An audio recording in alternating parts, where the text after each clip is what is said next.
Hi everyone, my name is Marcel de Vries and I'm the Chief Technology Officer at Xperiot in the Netherlands. Welcome to my course Feature Toggles, Package Management and Versioning with Azure DevOps.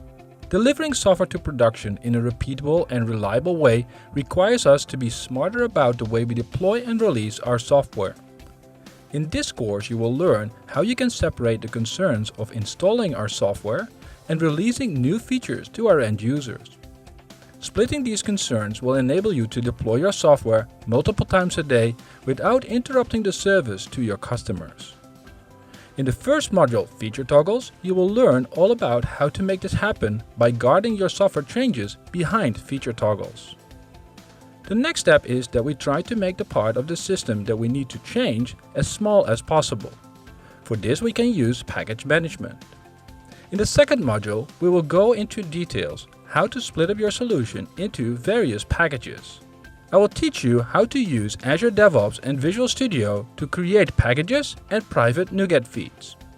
You will also learn how to create internal packages that are still debuggable by setting up a symbol server in Azure DevOps. The final part of this course will all be about versioning. You will learn a proven way to set up version numbers for your packages so you can determine if a package is still compatible. This will help you solving the problem better known as dependency version hell, which will happen to you sooner or later when you build your own packages. After watching this course, you should be able to guard your software with feature toggles, enabling you to release multiple times a day. You are able to split up your software into multiple packages and apply an effective versioning strategy to guard you from dependency hell. I hope you join me in this learning journey with the course Feature Toggles, Package Management and Versioning with Azure DevOps here at Pluralsight.